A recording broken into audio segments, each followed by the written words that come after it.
Olá pessoal, continuando nossas leituras, eu vou ler o livro Em Busca de Jesus, Fé, Fatos, Falsificação, 6 relíquias que contam a notável história dos evangelhos, de David Gibson e Michel Minkley.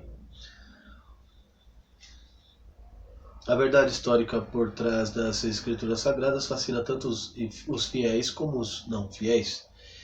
Neste livro, produzido para acompanhar a série homônima da CNN, David Gibson e Michel Minkley mergulhar nos domínios da teologia, da arqueologia e do apreço humano das relíquias para desvendar o que é possível saber sobre a vida de Jesus aquele que os cercavam.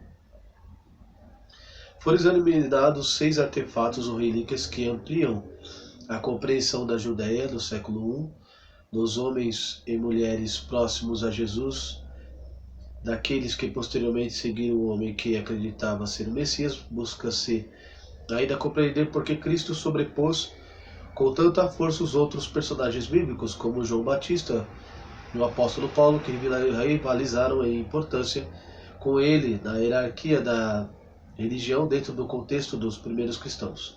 Os autores procuraram respostas dos fragmentos dos deossos de contemporâneos de Jesus em textos de papiro, que podem trazer uma nova compreensão de acontecimentos não descritos nos evangelhos, numa urna funerária de pedra calcária, que talvez tenha abrigado os ossos de um possível irmão de Jesus. São investigados pedaços do que teria sido a cruz em que Cristo foi crucificado e o sudário que pode ter envolvido seu cadáver e registrado seu renascimento.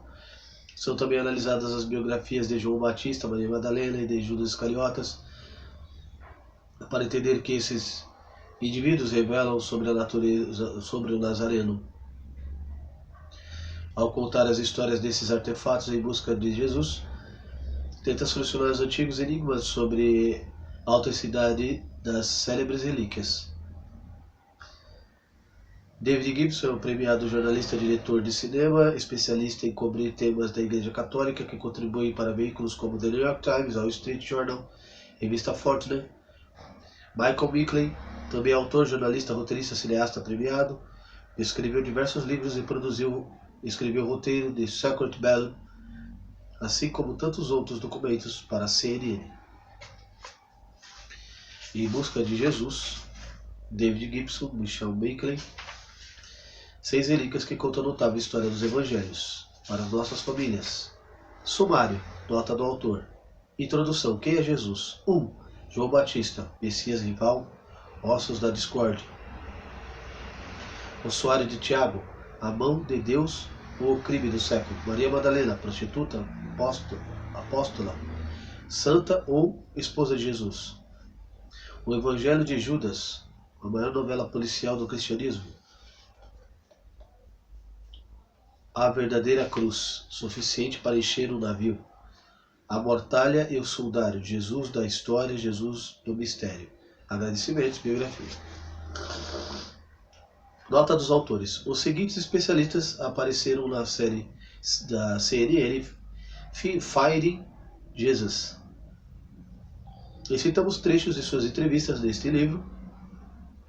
Nicholas Allen, Reverendo Bruce Chilton, Kate Cooper, Annelies Frensenburg, Camille Fuchs, Rabino Joshua Garway, Holden Golan, Martin Goldacre, Mark Gustin, Israel Hershkovich, Tom Igman, Simon Ilani, John Jackson, Martin Kalman, George Kazan, Noel Lenski, Byron McCain, Padre James Martin, Cândida Moss, Elani Pejos, Jonathan Pazes, Joan Taylor e Ben White Ringon III.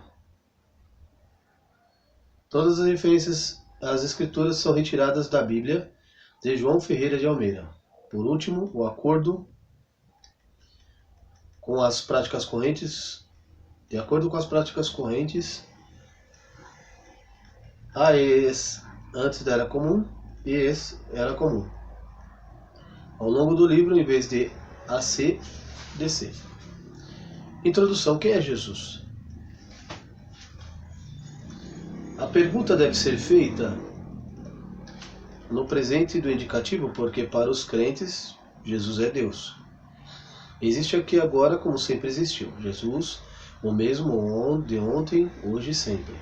Como diz o Novo Testamento, ser cristão é ter relação com Jesus. Ser cristão é ter relação com Jesus que está vivo no céu e conosco a cada momento de cada dia. Mas Jesus também está profundamente presente para os gnósticos e mesmo para os céticos mais obstinados de hoje, envolvidos com Jesus de Nazaré à sua maneira, quase tão devotamente como os cristãos. Basta ver a reação à descoberta de qualquer novo artefato escavado na Terra Santa ou fragmentos de papiro surgido nas areias do Egito ou nos por vezes duvidosos mercados de antiguidade que operam em todo o Ocidente. Cada descoberta é acompanhada por surpreendentes afirmações e por uma onda de manchetes escandalosas, provocando uma nova demonstração global de fascínio por um homem que morreu há 2000 anos crucificado pelos romanos numa poeirenta colina perto de Jerusalém. Era um castigo infligido a incontáveis indivíduos, visto como inimigos do Estado. Mas, como Jesus foi diferente para os crentes, ele se ergueu no sepulcro do terceiro dia, naquela primeira manhã de Páscoa, trazendo uma mensagem da vida eterna, arrebanhando um pequeno grupo de discípulos que fundariam uma igreja e divulgariam uma crença que alcançaria todos os cantos da terra. Os que repudiam essa alegação são obrigados a lidar com a sobrevida de Jesus neste mundo, com as forças históricas que desencadeou, forças que não perderam ímpeto mesmo nesses tempos supostamente seculares. Não é de admirar que a página sobre Jesus da enciclopédia do Código Aberto da Wikipédia seja a quinta mais editada entre os mais de 30 milhões de artigos do site. Ao que parece, interessa a todos saber quem é Jesus e o que deve acreditar a seu respeito. Mas, para comprovar o que se afirma, é preciso saber quem foi Jesus. Explorar esse mistério, essa história, é o objetivo deste livro da série da CNN, Finding Jesus. É uma aventura fascinante nos domínios da teologia, da arqueologia, das nossas preocupações contemporâneas com sexo, religião, significado de vida, e do nosso antiquíssimo amor às relíquias. Em 6 capítulos examinamos 6 relíquias ou artefatos como queriam, que abrem janelas para o passado, ampliando nossa compreensão da Judéia do século I, dos homens e das mulheres que cercavam Jesus, e daqueles que posteriormente seguiram o homem que acreditavam ser o Messias, o Cristo, Cristo em grego, o ungido. Essa investigação nos leva profundamente à história dentro aos estudos modernos da Bíblia, que demonstra mais uma vez que descobrir a verdade sobre Jesus não é tarefa fácil, nunca foi. Quando Jesus foi conduzido à presença de Pôncio Pilatos, governador romano, a Judéia não soube direito o que fazer com ele. És tu rei dos judeus? Perguntou Pilatos. Disse-lhe Jesus, tu o dizes. Mas sendo acusado pelos príncipes dos sacerdotes e pelos anciões, nada respondeu. Disse-lhe então Pilatos, não ouves quantos testificam contra ti? E nenhuma palavra respondeu, de sorte que o governador estava muito maravilhado. Este famoso diálogo com ligeiras variações é apresentado nos 4 evangelhos canônicos, Mateus, Marcos, Lucas e João, que narram a vida e a morte de Jesus, mas os evangelhos não são biografias no sentido comumente aceito da palavra.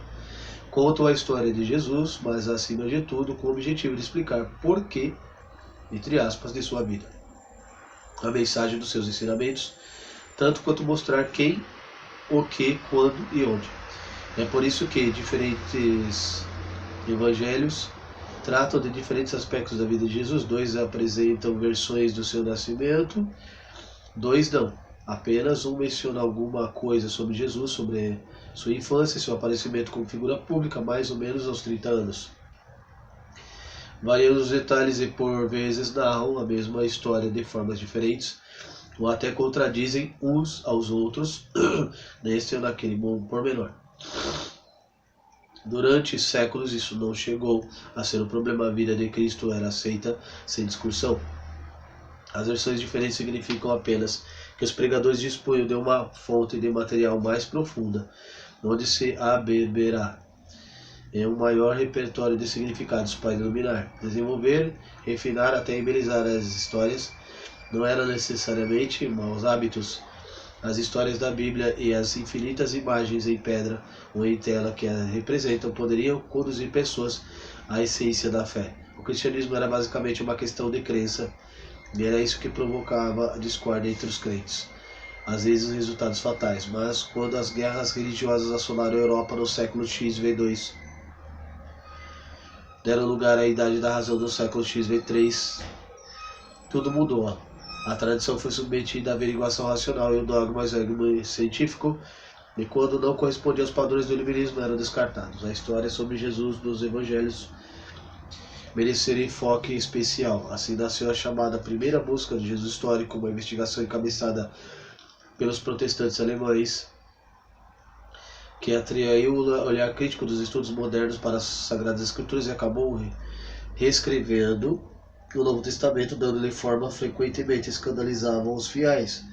Tudo que não pudesse ser aprovado era posto em dúvida, e muita coisa importante para os crentes durante séculos foi posta de lado.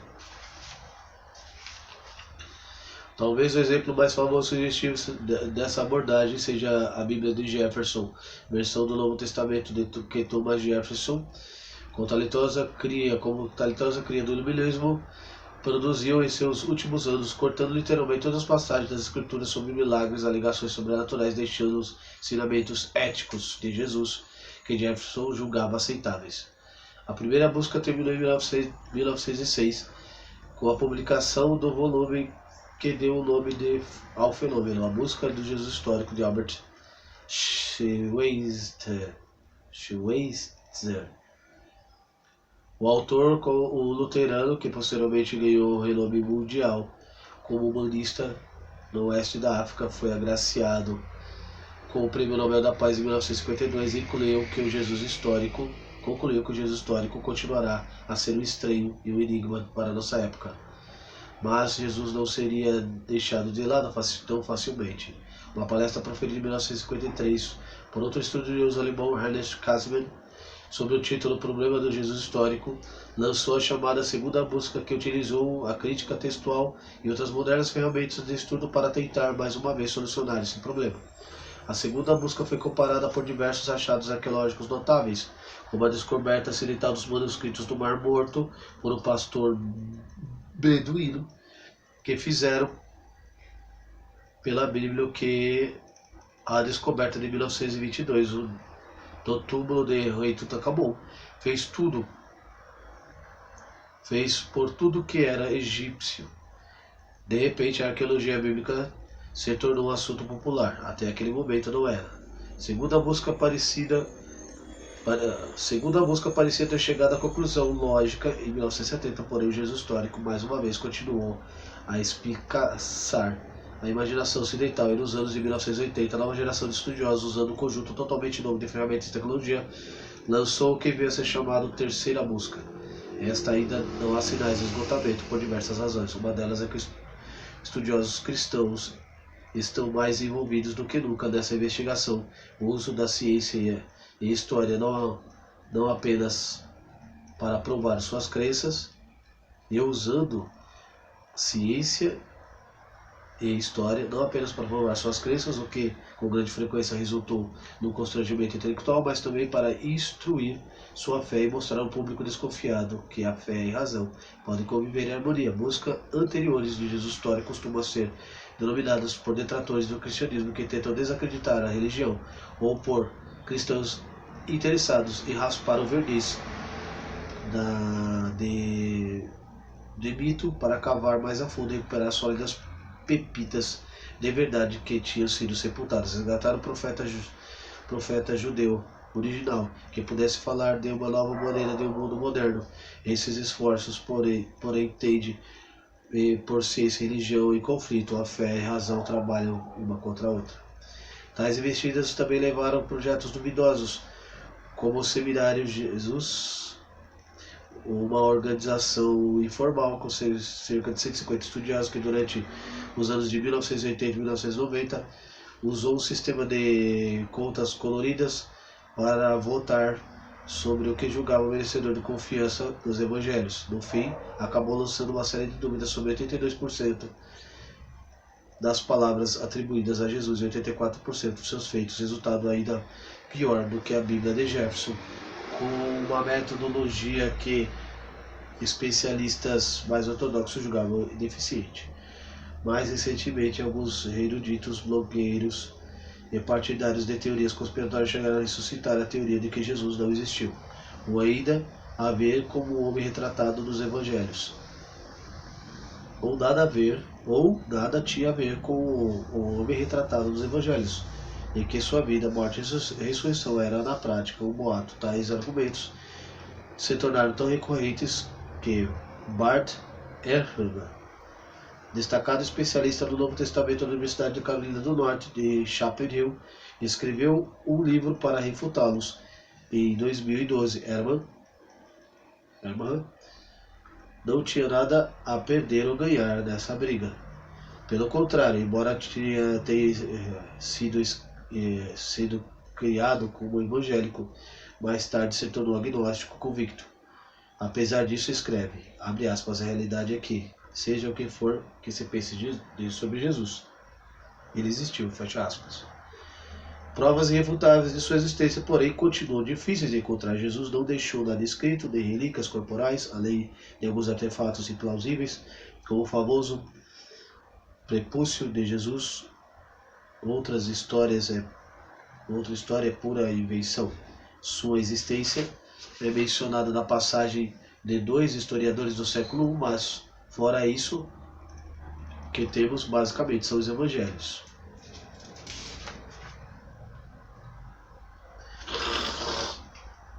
Então, o que sabemos dele, com certeza? Mesmo depois de todas as buscas e todos os exames, a resposta mais confiável é curta. Jesus foi um judeu de Nazaré que viveu e foi crucificado na província romana da Judéia, a terra de Israel, intratável religião na fronteira oriental do Império, situada numa perigosa encruzilhada do mundo antigo, que aparência tinha, ninguém sabe ao certo. Até a língua que falava é tópico de discussão. Quando o Papa Francisco se encontrou com Benjamin Netanyahu, primeiro-ministro de Israel, durante a visita do pontífice em Jerusalém, em junho de 2014, Netanyahu tentou fazer uma conexão com o líder da maior igreja cristã do mundo, comentando que o cristianismo e o judaísmo vinham das mesmas fontes, e que Jesus, na verdade, falava hebraico, aramaico, entre aspas, corrigiu o Papa, gentilmente referindo à língua semítica aparentada com o hebraico e comumente usada nos tempos de Jesus. Falava aramaico, mas sabia hebraico, argumentou Netanyahu diplomaticamente.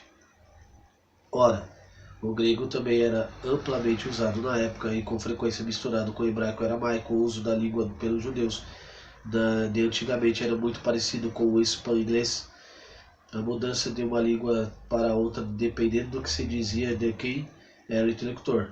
Escreveu, na ocasião, Seth Sanders, professor de religião da Trinity College, autor da Invention of Hebrew, a invenção do hebraico. Essa incerteza, essa relativa falta de fatos concretos está no âmago da questão, como escreveu Adam Gopnik na revista New Yorker, sobre a infindável obsessão em revelar a verdadeira vida de William Shakespeare, cuja biografia continua sendo opaca. 450 anos depois de seu nascimento, a resposta fácil de desproporção entre as alturas montanhosas de sua reputação e fragmentos de sua biografia. Montanhas mais altas produzem mais abomináveis homens das neves. Os Yetis amontoam-se nas encostas do Everest. De fato, pode parecer que o campo da arqueologia bíblica produz tantas fraudes, com tantas alegações exageradas, parecidíssimas umas com as outras. Como as testemunhas do encontro do Pé Grande com Elvis, quanto maior o potencial de impacto, maior o apelo. Quanto mais bizarra a descoberta, mais crédito terá. Outra teoria geralmente aceita nos estudos sobre Jerusalém, de que falta dados precisos significa que acabamos completando o retrato por nós mesmos. O homem da Galileia foi supostamente parecido conosco. Uma velha piada ilustra o argumento. Pergunta: como é que sabemos que Jesus era judeu? A resposta: porque seguia o negócio do pai. Viveu em casa até os 30 anos.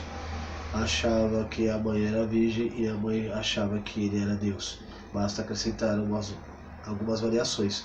Ele bebia vinho em todas as refeições e adorava contar histórias. E Jesus se torna italiano, irlandês e assim por diante. Nossas preocupações atuais tendem a ser um pouco diferentes e com aquelas do nosso Jesus, que pode ser visto como um proto-marxista, de um membro da Tea Party, inimigo de impostos, um camponês de vida simples, um modelo de empreendedor, um fanático, amante da liberdade, um desinteressado e objetivo, filósofo grego, um gay, um homem casado e feliz, com filhos inclusive. Dedicar atenção especial a artefatos associados a Jesus pode ser uma forma de contornar essas tentações. Mas não há dúvida de que as relíquias proporcionam de forma própria de literalismo, de servirem como substitutas do pensamento rigoroso sobre a fé, tanto para os crentes como para os céticos. A descoberta genuinamente notável que vieram à luz das últimas décadas nos fazem pensar que a qualquer momento a verdade surgirá e um pedaço de papiro mostrará que Jesus era feminista. Sim, uma gravura demonstrará que teve um irmão, ou um pedaço de pano revelará finalmente a que aparência tinha. Mesmo os descrentes mais habilidosos podem se utilizar das relíquias para demonstrar seus argumentos exatamente da mesma forma que os apologistas cristãos fizeram no passado, mas que nunca vivemos no mundo em que o vendedor fica com tudo. E queremos que nos provem que temos razão, precisamos que nos provem que estamos certos. Não gostamos da ambiguidade, não gostamos da dúvida, mas quem é quem gosta? Um dos apóstolos de Jesus, Tomé, diz que não acreditaria na ressurreição se não vir o sinal dos cravos em suas mãos, se não puser o dedo no lugar dos cravos e não puser a minha mão no seu lado.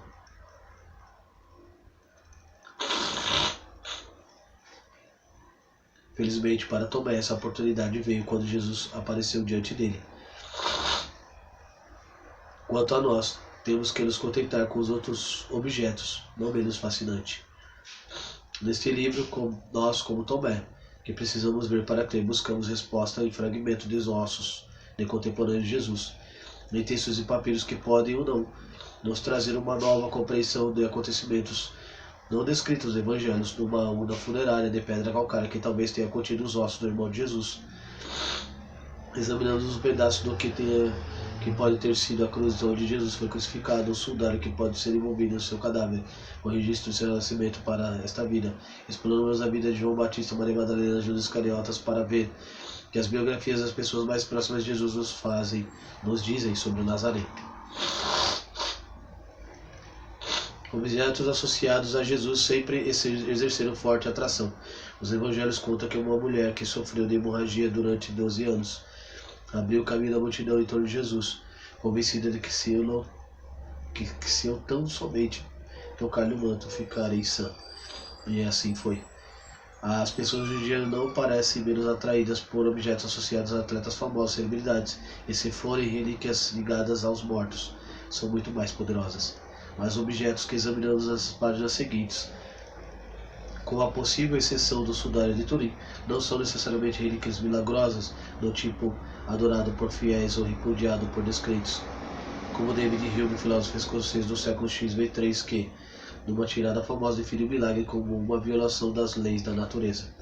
Pelo contrário, esses objetos pertencem ao mundo natural e são indícios do que aconteceu num determinado lugar, numa determinada época da história.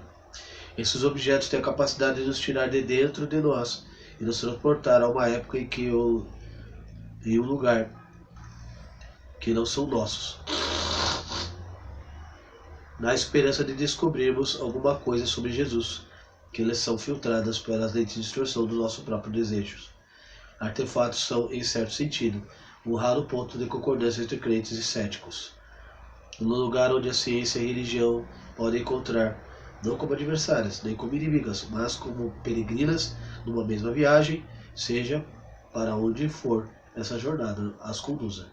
Ao contar a história desses objetos, nos propomos a responder duas perguntas centrais. Eles são reais? O que significam? Abre aspas, todo aquele que é, na verdade, ouve minha voz, diz Jesus. A Pilatos escrever a esperança de sua sentença. O que é a verdade? Perguntou Pilatos. Jesus ficou calado, de acordo com o Evangelho de João. Mas encontrar uma resposta à pergunta de Pilatos está no âmago da busca de Jesus, deste livro. Para ir à página 19.